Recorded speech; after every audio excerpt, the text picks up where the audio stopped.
At 40 paces, the air temperature was 112 degrees Fahrenheit. Here, standing barefoot on the cool, dark earth of his own shaded porch, the air was a comfortable 81. The difference was not magic. It was the result of a long and painful education in the physics of survival. Across the cracked and shimmering expanse of baked adobe that separated their properties, Elias Thorne watched his neighbor, Mr. Henderson, haul a bucket of brackish water from the dregs of his wide, shallow pond. The sun beat down on Henderson's stooped shoulders, and the water he carried was not for drinking.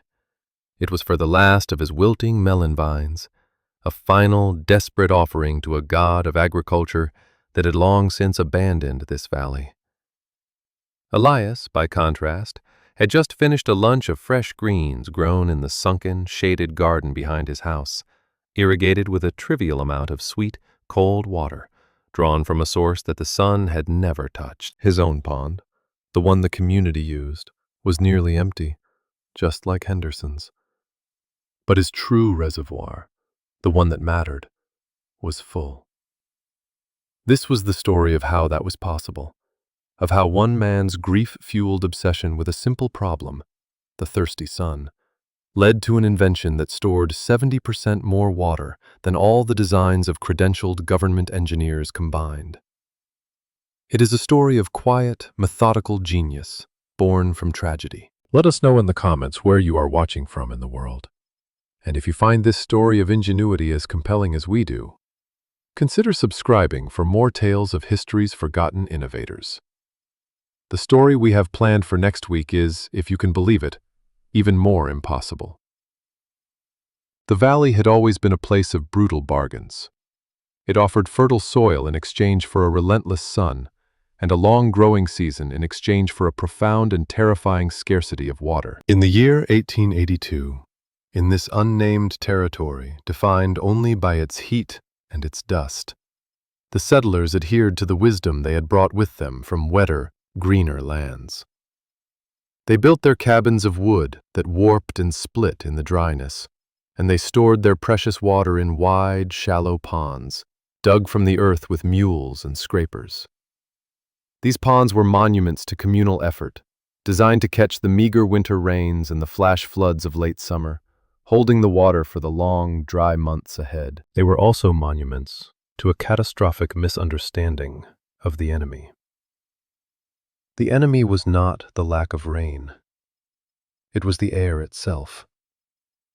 It was the ceaseless, thirsty sun and the hot, dry wind that conspired to steal back every drop that fell.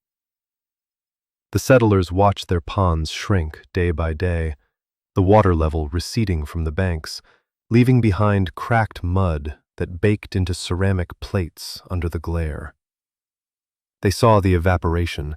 They spoke of it, they cursed it, but they accepted it as a law of nature, an unavoidable tax levied by the desert for the privilege of living there. They saw the problem, but they did not truly observe it. They did not measure it. They simply endured its consequences, which were often cruel and always absolute. This acceptance of flawed, conventional methods was the foundation of life in the valley. It was a foundation built on sand, and the flood that would wash it away would be a flood of unending sunshine. For Elias Thorne, the lesson that this foundation was unstable came in the form of his friend, Jacob Reed. Jacob was a good man, a better farmer than most, and a victim not of carelessness, but of a flawed technology that everyone, including Elias, had accepted as truth. Jacob Reed had believed in the collective wisdom. His farm was adjacent to Elias's, a mirror image of struggle and hope. He had a strong wife, 2 young sons, and a belief that hard work could conquer any obstacle. His pond was a source of immense pride, wider and more meticulously cleared than any other, save for the large community reservoir itself. He had spent an entire winter digging it deeper, expanding its reach, convinced that a greater volume was the sole answer to the valley's thirst. He reasoned, as all the others did, that if you started with more, you would be left with more when the sun had taken its share.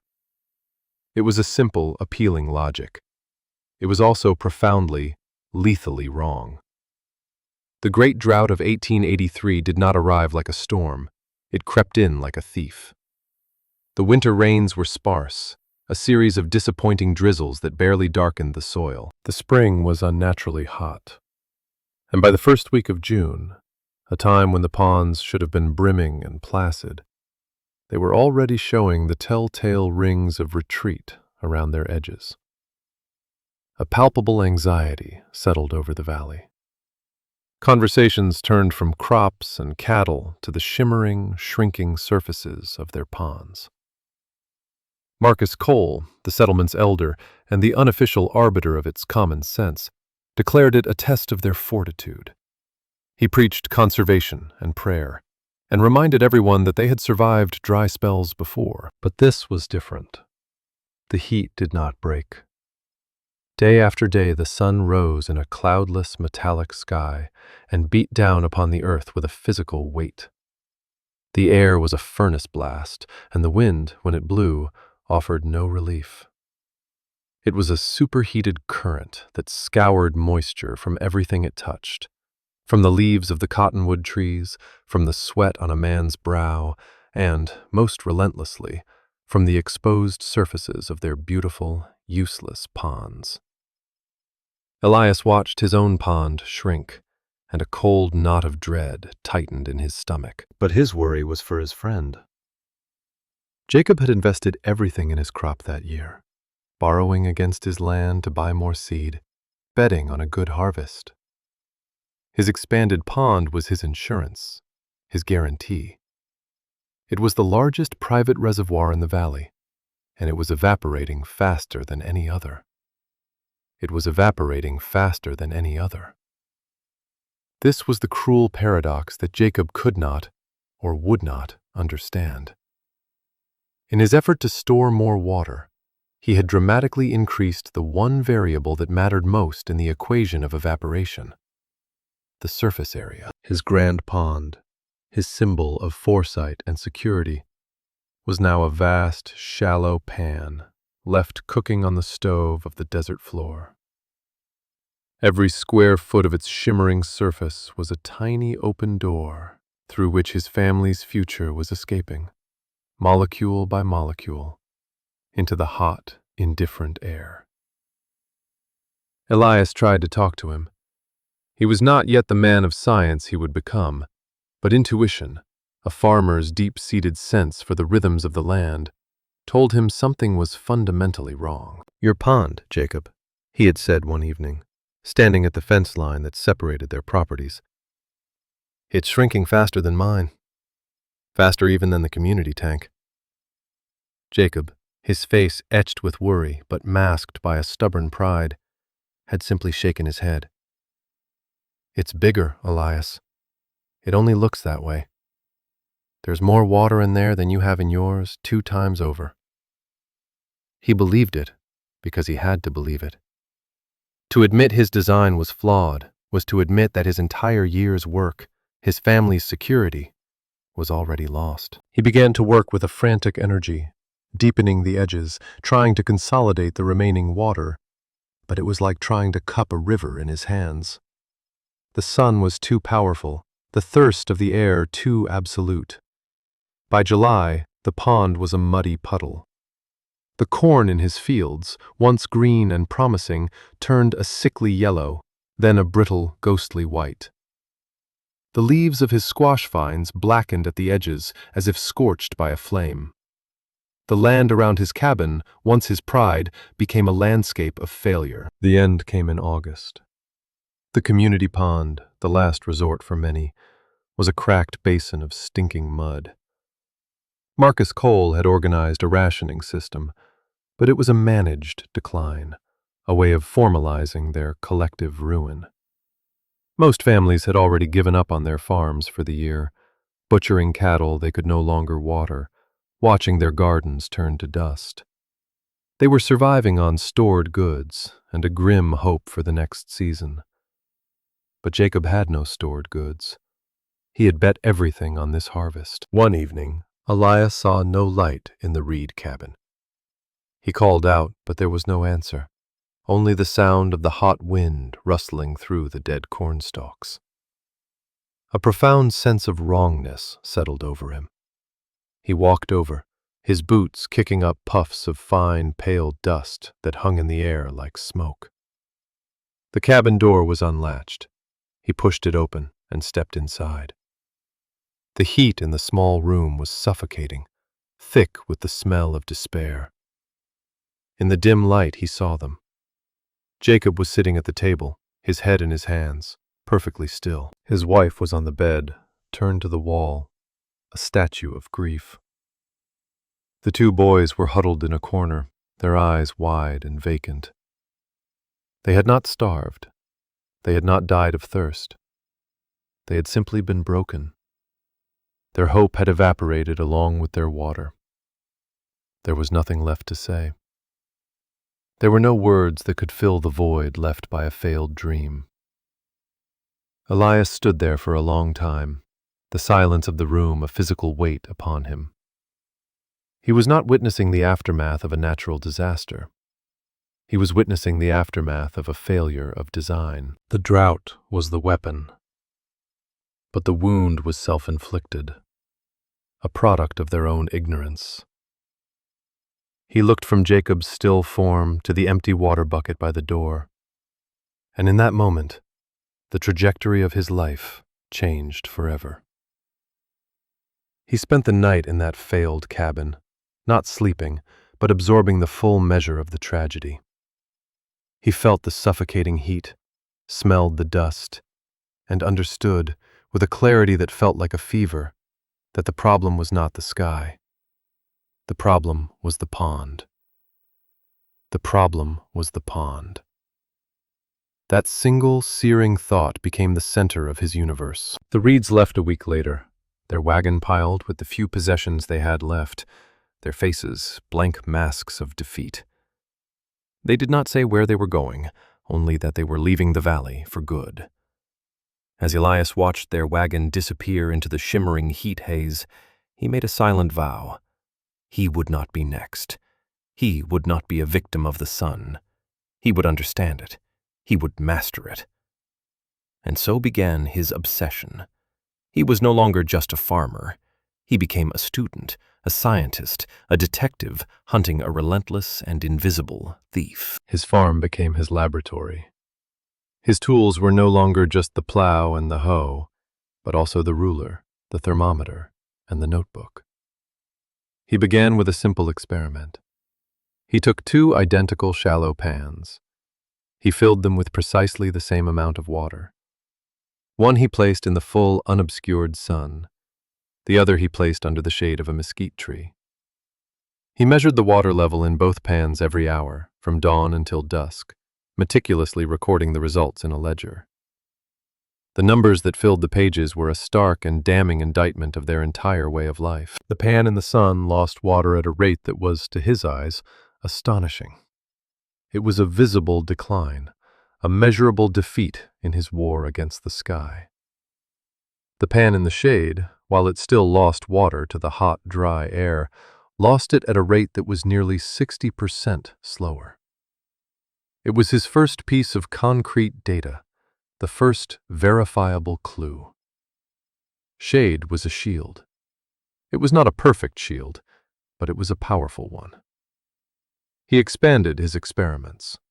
He set out more pans, this time covering some with a wooden lid, others with a piece of canvas. He tested the effects of wind, placing one pan in a sheltered corner of his house and another on an exposed fence post. The results were always the same, always pointing to the same two culprits: direct solar radiation and wind. The sun heated the water, giving its molecules the energy to escape.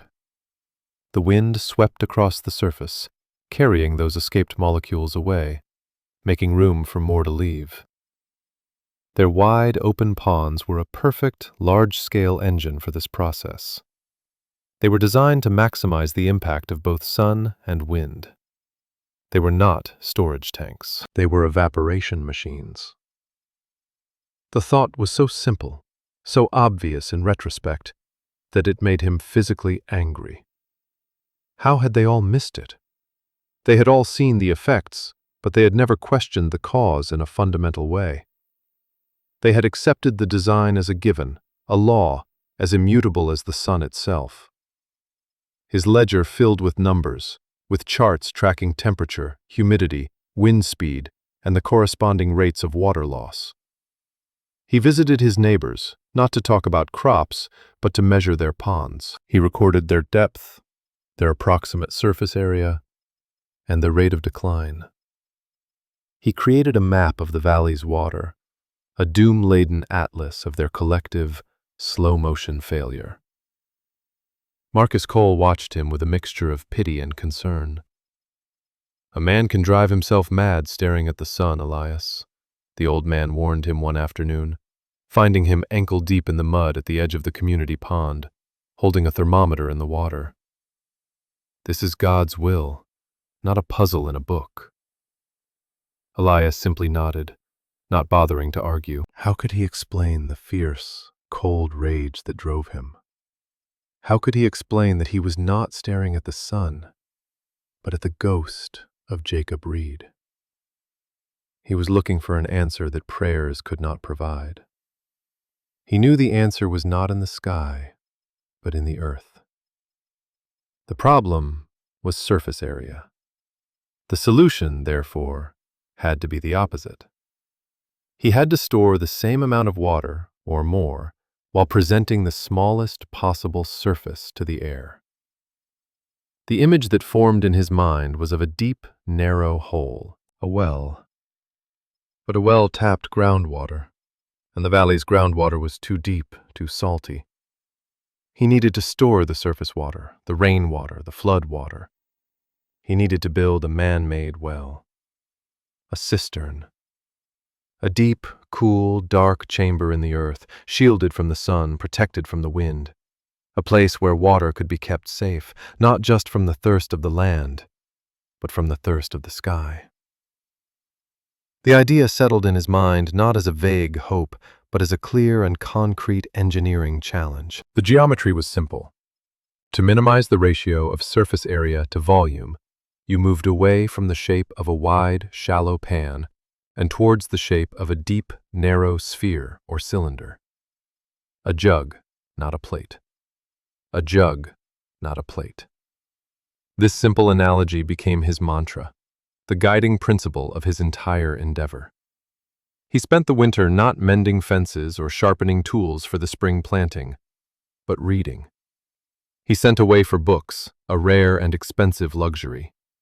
He bought texts on geology, on soil composition, on Roman aqueducts and ancient cisterns built in the deserts of the Old World. He learned about impermeable clays, about the structural integrity of arches, and about the immense insulating power of the earth itself. The knowledge he gained was a revelation.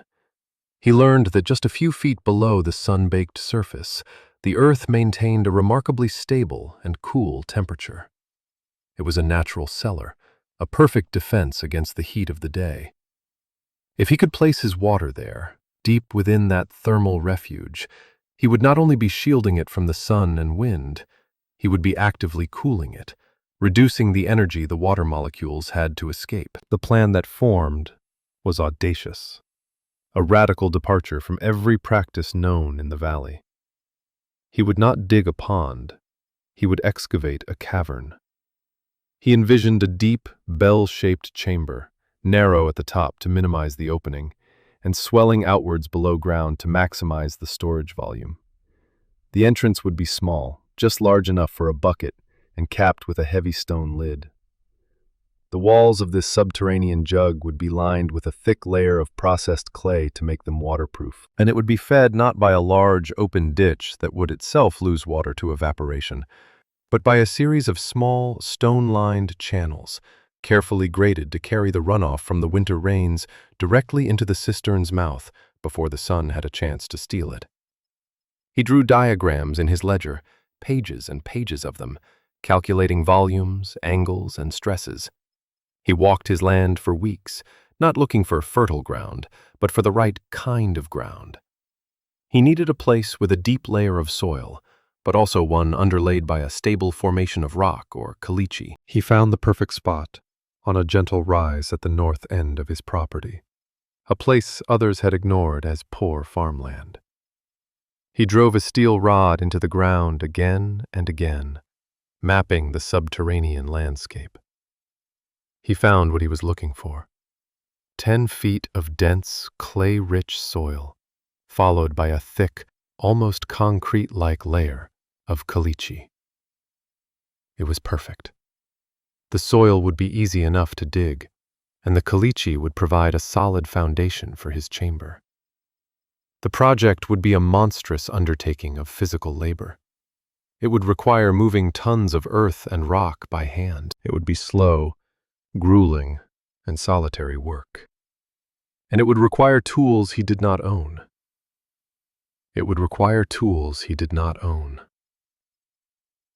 That spring, when the other farmers went to the railhead town to purchase seed and new harnesses, Elias went with a different list. He walked past the mercantile with its sacks of grain and bolts of cloth.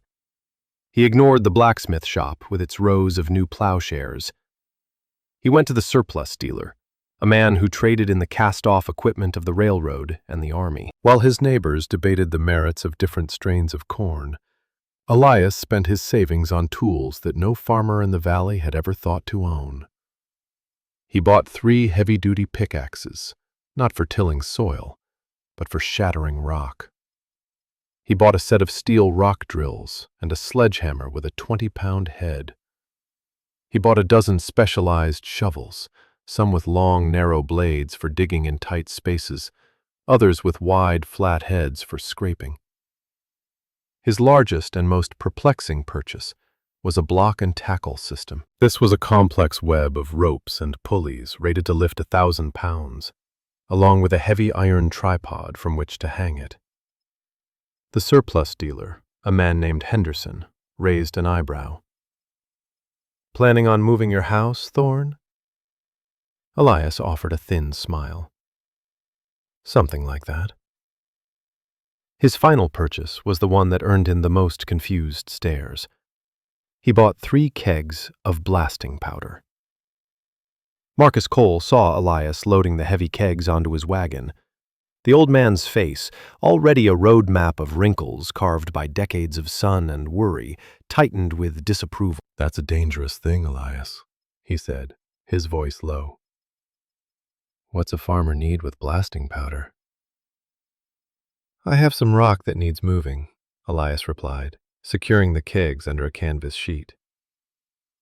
"There's no rock on your land worth blasting," Cole countered, his tone implying that he knew every square inch of Elias's property. "You're clearing a new field?" "No," Elias said. "I'm digging a well." Cole stared at him, his gaze unwavering. "There's no sweet water under your land. We all know that. You'll hit salt at 30 feet. It's a fool's errand." Elias didn't argue. He knew the old man was right about the groundwater. But he wasn't digging for the water that was already there. He was digging a place to put the water that was to come. The distinction was too great, the idea too strange to explain in a dusty street. He just nodded to Cole, clicked the reins, and drove his wagon away, the weight of the community's skepticism settling upon him like a shroud. He was no longer just an eccentric. In the eyes of his neighbors, he was becoming a fool. He was becoming a fool. The work began under the full heat of the late spring sun, and with it, the whispers and the sideways glances from his neighbors. He had chosen his spot, a gentle, unremarkable slope. He marked out a circle on the ground, a mere 6 feet in diameter. This was the opening, the neck of his jug. It seemed impossibly small to anyone who saw it. Henderson, his neighbor to the east, leaned on his fence one morning and watched as Elias swung a pickaxe, breaking the hard-baked surface. "Digging a grave, Thorn?" he asked, a jest that held a sharp edge of pity. Elias didn't look up. He just wiped the sweat from his brow and kept swinging. "Something like that." The first few feet were the easiest, a dense, heavy soil that he could loosen with the pick and shovel out with a standard spade. But soon the labor became a complex logistical puzzle. As the hole deepened, simply lifting the excavated earth out became a challenge. This was where his strange purchases began to make sense. He assembled the iron tripod over the hole and hung the block and tackle from its apex. He fashioned a heavy canvas bucket that he could lower, fill, and then, with the mechanical advantage of the pulleys, haul to the surface. It was slow, back-breaking, repetitive work. Dig, shovel, fill the bucket. Walk to the rope, haul, empty the bucket. Repeat. Hundreds, then thousands of times. The pile of excavated earth grew from a mound to a small hill. The hole in the ground deepened, a dark, cylindrical wound in the earth. The community watched his progress with a kind of morbid curiosity. They saw the ever-growing pile of dirt, the strange tripod, and the solitary figure of Elias descending into and ascending from the earth like some prairie gopher. The project became a local landmark, a piece of living folklore. People called it Thorn's Folly. The children would sometimes creep up to the edge and peer down into the darkness, whispering stories about what he might be digging for. Marcus Cole made it a point to ride by every week or so. He would sit atop his horse, a silent, judgmental sentinel, and watch Elias work. He never said a word, but his message was clear. This was a waste of a good man's time and energy. This was an obsession that would lead to ruin. He was digging his own grave, just as Henderson had joked. He was digging his own grave, and for a time, it seemed the prediction might come true. At 10 feet down, he hit the layer of caliche he had been expecting. It was not rock, but it was not soil either. It was a naturally cemented deposit of calcium carbonate, as hard as weak concrete. His shovel was useless against it. The pickaxe barely scratched its surface. This was the moment the project could have died, the point at which any sane man would have admitted defeat. But Elias was not operating from a place of sanity. He was operating from a place of grim, methodical purpose. This was where the rock drills and the sledgehammer came into play. The work transformed from digging to a form of primitive mining. He would climb down the ladder into the tight, dark space. By the light of a single lantern, he would take a steel drill, place its tip against the caliche floor, and begin to hammer. It was a brutal, jarring rhythm. The shock of each blow traveled up the handle of the drill, through his arms, and into his shoulders. He would hammer until a hole a foot deep was bored into the hard pan. Then he would move the drill a few inches and start again. It took him an entire day to drill a pattern of 12 holes. The next day was for the blasting powder. He would carefully measure a small charge, place it in a drilled hole, set a long fuse, and then climb out of the pit. He would light the fuse and walk to a safe distance, his heart pounding not with fear, but with a kind of clinical anticipation. The muffled crump of the explosion was a deeply satisfying sound. It was the sound of progress. After the dust settled, he would descend again to find the caliche floor shattered into manageable chunks, which he would then have to load, piece by painful piece, into the canvas bucket to be hauled to the surface. This was his life for the entire summer. While other men tended their fields, he was engaged in a subterranean war against the earth itself. He grew leaner, his skin baked to the color of terracotta, his hands becoming calloused claws. The muscles in his back and shoulders knotted into hard cables. He worked from before dawn until after dusk, driven by the memory of Jacob Reed's empty face. He was not just digging a hole. He was carving a monument to his friend's failure, and a fortress against his own. And as he dug, the shape of the chamber began to change. Once he was below the caliche layer, he began to widen the excavation, belling it out, creating the body of his subterranean jug. The hole was no longer a simple cylinder. It was becoming a cavern.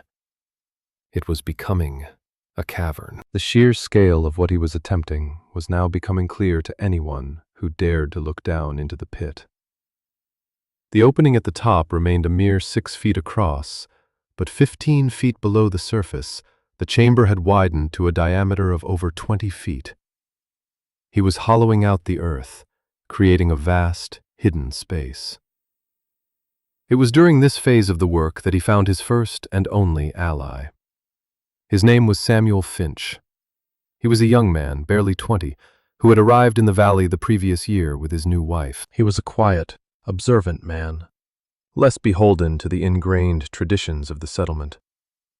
He had watched Elias's project from a distance, not with the mockery or pity of the others, but with a genuine and growing curiosity. He understood tools and mechanics, and he could see the relentless logic in Elias's methods. One afternoon, Samuel walked over to where Elias was working. Elias had just hauled up a bucket of rock and was bent over, breathing heavily. "Mr. Thorne," Samuel said, his voice hesitant, "I've been watching you. I think I understand what you're building." Elias straightened up, surprised. It was the first time anyone had approached him with anything other than skepticism. He looked at the young man, saw the intelligence in his eyes, and simply nodded. "It's a cistern," Samuel continued, his confidence growing. "You're trying to stop the evaporation by putting the water underground, minimizing the surface area." The words, spoken aloud by another person, were a profound validation.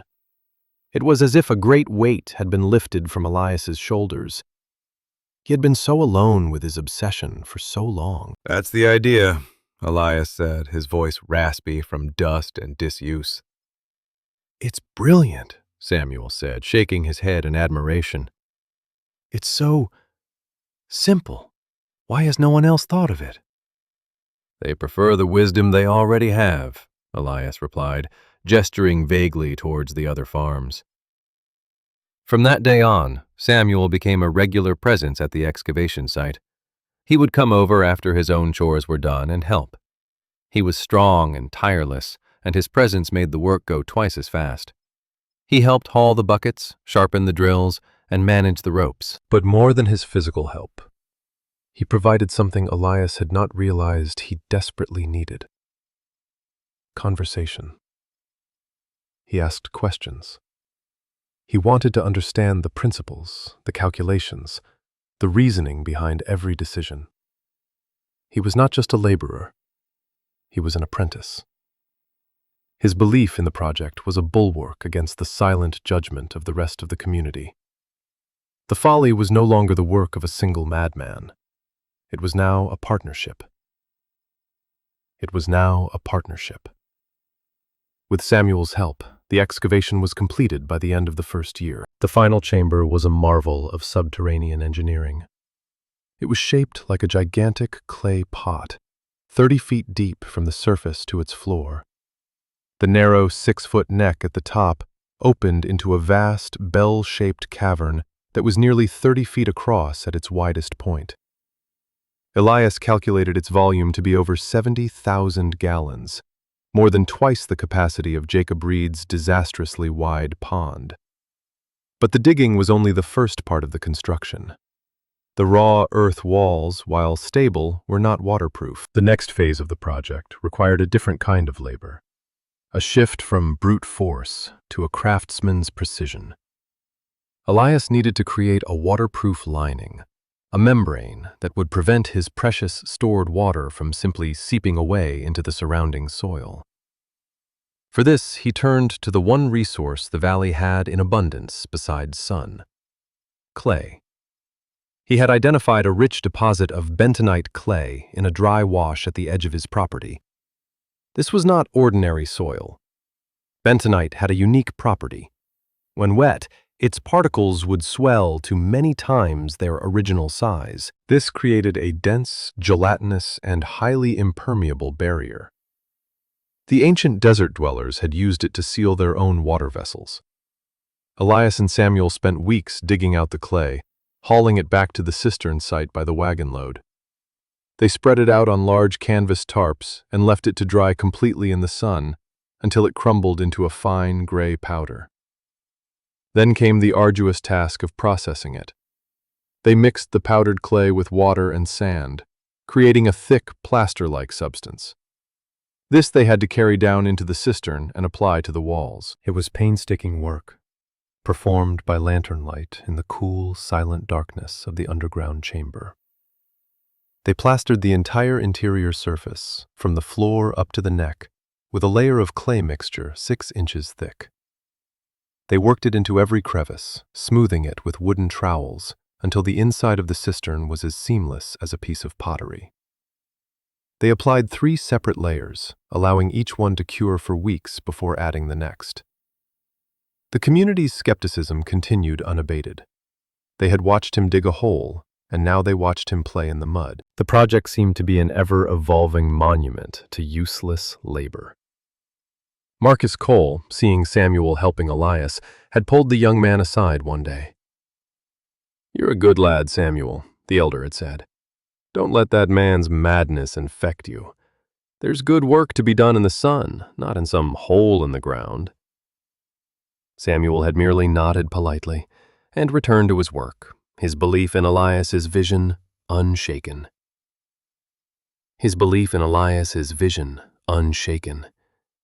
The final stage of the construction was the most visible, and in many ways the most critical. He had to build a roof.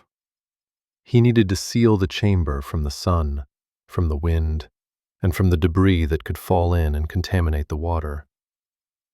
But it couldn't just be a simple lid.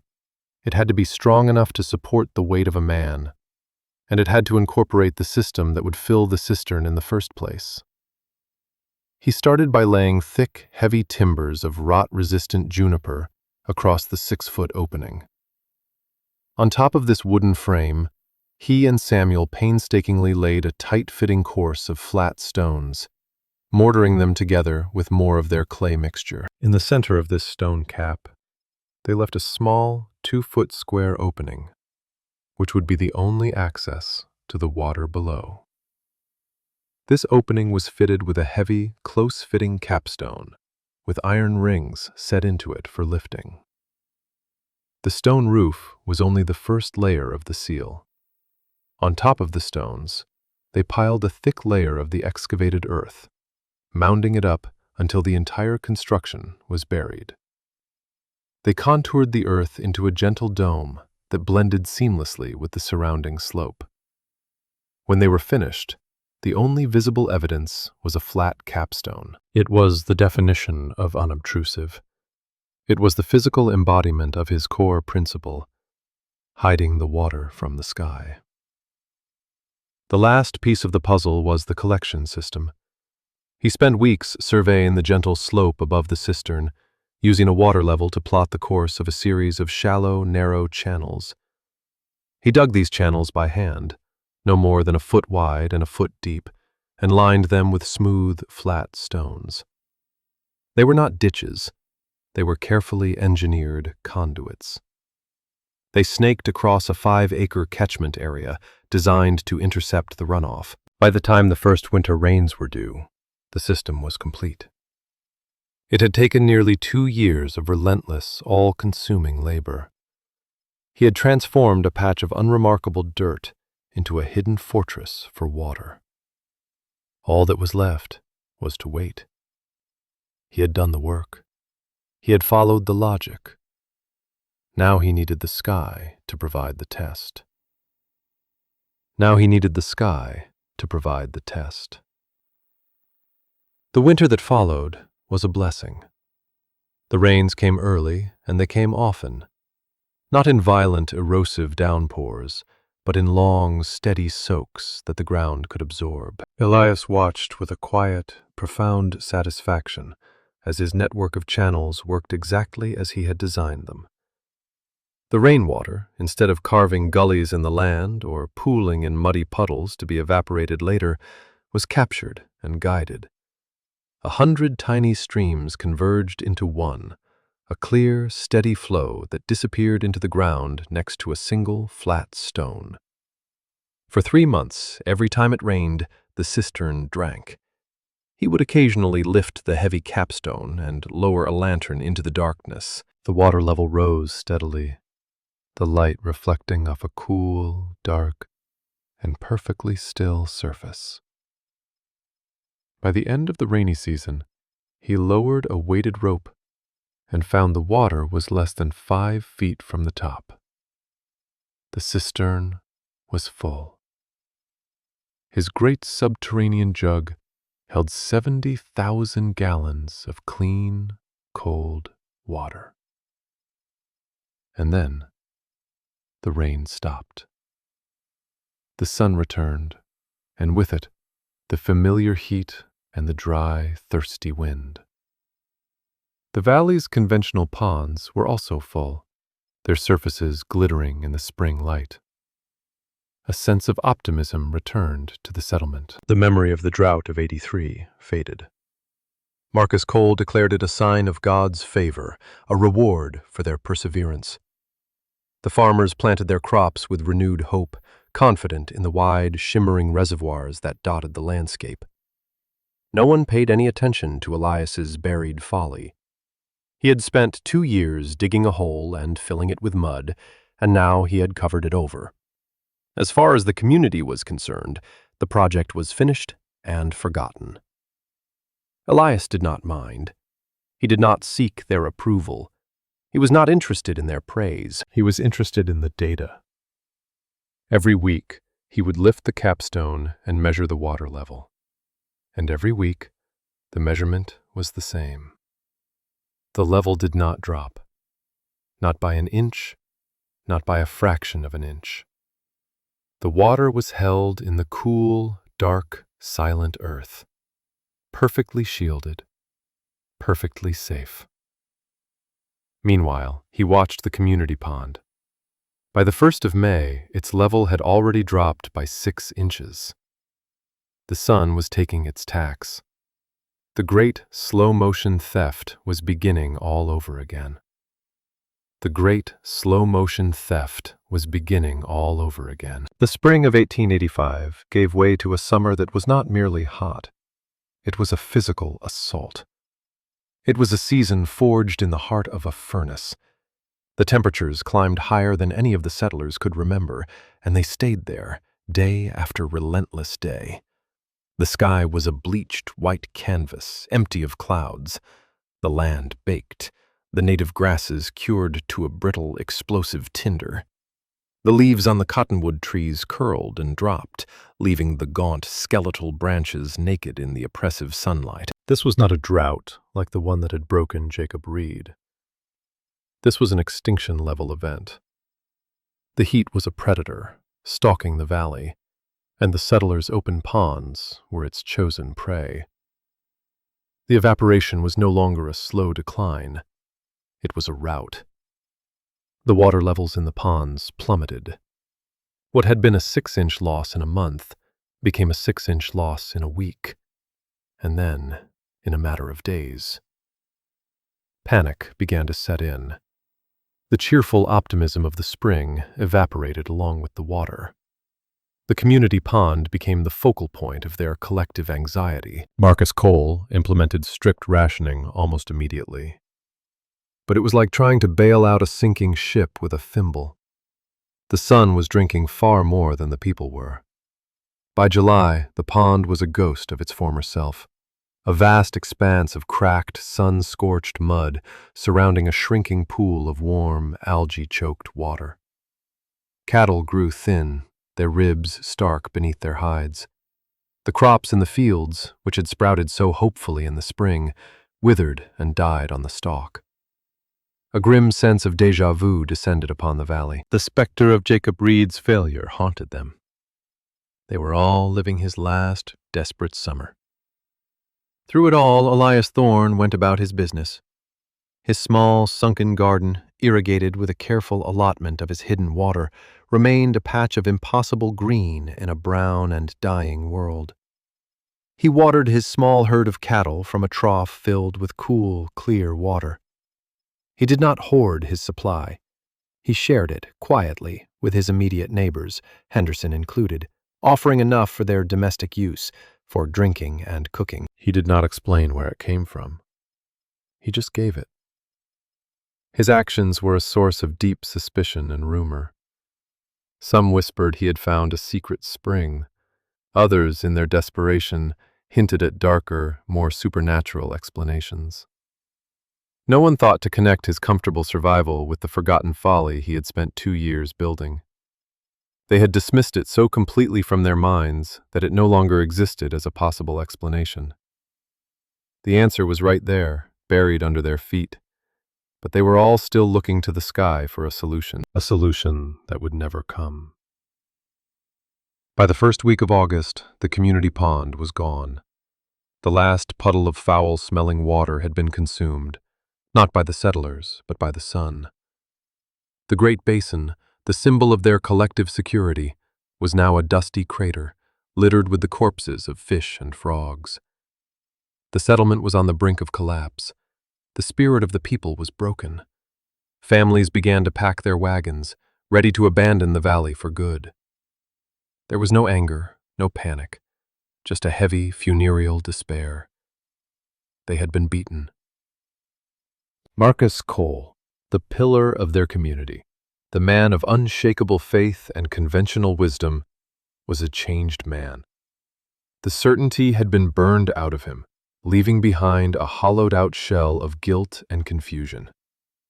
He had overseen the failure. He had preached a doctrine of resilience that had proven to be a lie. He felt the weight of every thirsty child, every dead cow, every failed crop, on his own stooped shoulders.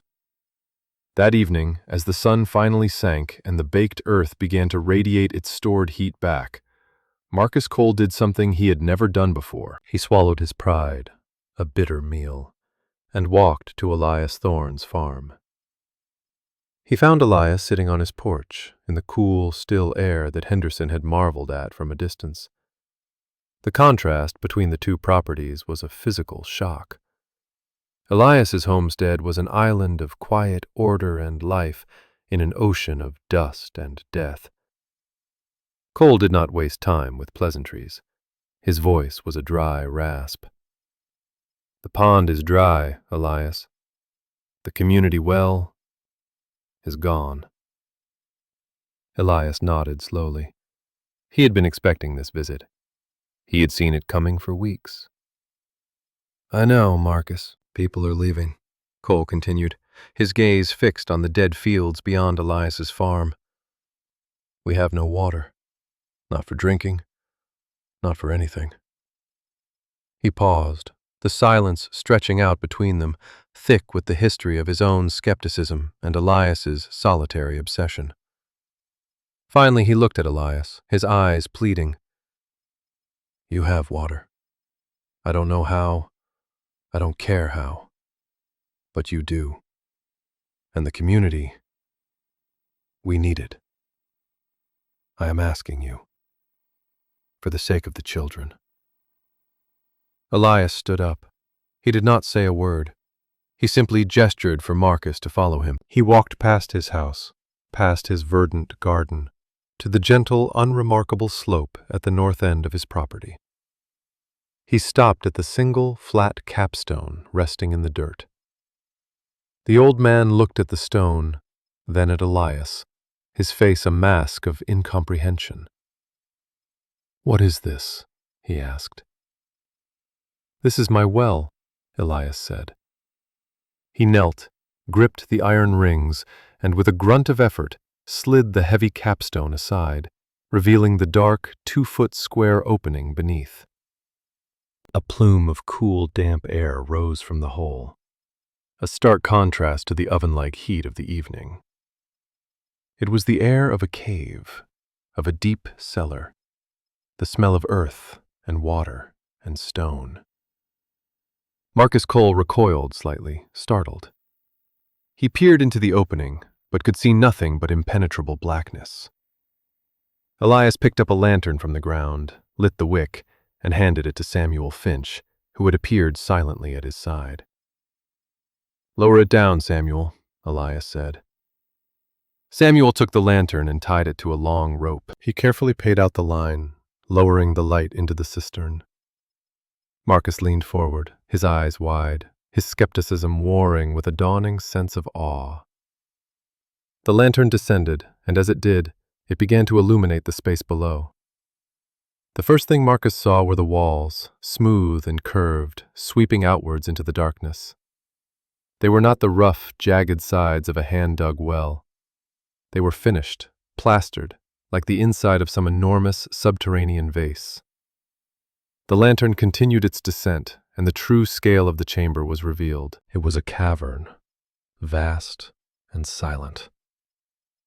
And then the light hit the water. It was not a puddle at the bottom of a deep hole. The light reflected off a huge, dark, and perfectly placid surface that filled the chamber, stretching out into the darkness beyond the lantern's reach. It was a hidden lake. Marcus let out a breath he didn't realize he had been holding. It was a sound somewhere between a gasp and a prayer. "How deep?" he whispered, his voice trembling. "The water is at 22 feet, Elias said calmly. "The floor is at 30. There's nearly 60,000 gallons. Marcus Cole stared, speechless. 60,000 gallons. They had all watched their own ponds, their 10 and 20,000 gallon ponds, disappear in a matter of weeks. Yet here, hidden beneath their feet, was a reservoir that had survived the most brutal summer in living memory, with almost no discernible loss. He looked at the narrow opening, then back down at the vast, dark water below. He finally understood. He saw the elegant, brutal simplicity of the design. The small opening, the stone cap, the insulating earth, the vast volume hidden from the sun and the wind. It was all there. He looked at Elias, at the quiet, stubborn man he had dismissed as a fool, as a madman. He saw not madness, but a clarity of thought so profound it was humbling. He had been praying for rain from the sky, while Elias had been building a fortress in the earth. In that moment, Marcus Cole was not just convinced, he was converted. He did not need to apologize. His awe, his stunned, silent respect, was a more powerful apology than any words could convey. A more powerful apology than any words could convey. The news spread through the valley not like a wildfire, but like a rising tide of hope. Marcus Cole, his authority and credibility reborn, gathered the remaining settlers. He did not embellish. He simply told them what he had seen. A hidden lake, a man-made miracle of earth and stone, conceived and built by the man they had all mocked. That night, a silent procession of families made their way to Elias's farm, their wagons laden with empty barrels and buckets. Elias and Samuel worked through the night, hauling water up from the cistern, bucket by methodical bucket. They filled every container, offering the cool, sweet water freely. There was no celebration, no loud rejoicing. There was only a profound and quiet gratitude, a collective sense of a reprieve from a death sentence. The water saved them. It allowed the remaining families to outlast the heat, to survive until the autumn brought cooler temperatures and, eventually, the first blessed rains of winter. The valley, though badly wounded, did not die. And in the months that followed, a revolution took place. It was a revolution not of politics, but of physics. The settlers, led by a newly humbled Marcus Cole and an enthusiastic Samuel Finch, came to Elias not for water, but for knowledge. They wanted to understand his design. They wanted to build their own. Elias freely shared everything he knew. He showed them his drawings, explained his calculations, and taught them the painstaking techniques of digging, blasting, and lining. He walked their lands with them, helping them find the best locations, advising them on the right kinds of clay. That winter, the sound of pickaxes and muffled blasting charges echoed through the valley. The settlers, working together now with a shared and desperate purpose, began to dig their own cisterns. Thorn's Folly became the Thorn Cistern, a term of respect and a blueprint for survival.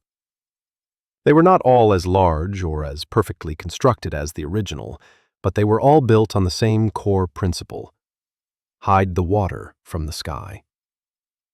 The landscape of the valley began to change. The wide, shallow ponds were abandoned, left to become dusty monuments to a failed idea. In their place, the only outward sign was a series of simple, flat capstones. They were the visible tips of a hidden, life-sustaining iceberg. The valley was reborn, founded now not on wishful thinking, but on a deep, practical understanding of its environment. A deep, practical understanding of its environment. Elias Thorne lived for another 30 years. He never married, never had children of his own. His farm, his garden, and his cistern were his legacy. He lived a quiet, unassuming life, respected by all, but never fully understood by most. He was a man who had altered the destiny of his entire community. Yet he never sought a position of leadership or influence. He was content to be a farmer, to watch the seasons turn, and to know that his water was safe, cool, and deep in the earth. Visitors, including government surveyors and engineers, came to study his design. They produced detailed blueprints, wrote official reports that used scientific terms like thermal mass and evaporation mitigation, and took credit for discovering the principles he had deduced through lonely observation and grief. They gave the design new, official-sounding names. Elias never objected. He did not care about credit. He cared about the solution. He saw his ideas spread, his principles adopted in other arid lands, and he felt a quiet, profound satisfaction. He had solved the problem. That was enough. He died peacefully in his sleep one cool autumn morning at the age of 74. Samuel Finch, by then a grandfather and a respected elder in his own right, found him. He was buried on the rise, not far from the capstone of his great cistern. There was no grand monument to mark his passing, only a simple wooden cross. But his true monument endured. It was the valley itself, a place that thrived where it should have perished. It was the dozens of hidden cisterns, still holding water, still providing life, long after the hands that built them had turned to dust. His legacy was not written on a tombstone, but in the cool, clear water that flowed from the earth, in the green gardens that bloomed in the desert, and in the quiet, enduring survival of a community that had learned to work with nature rather than fight against it. He had stared into the heart of a tragedy and found not despair, but a problem to be solved. And in solving it, the quiet innovator, the man who dug a hole, left a legacy as deep and as lasting as the water itself.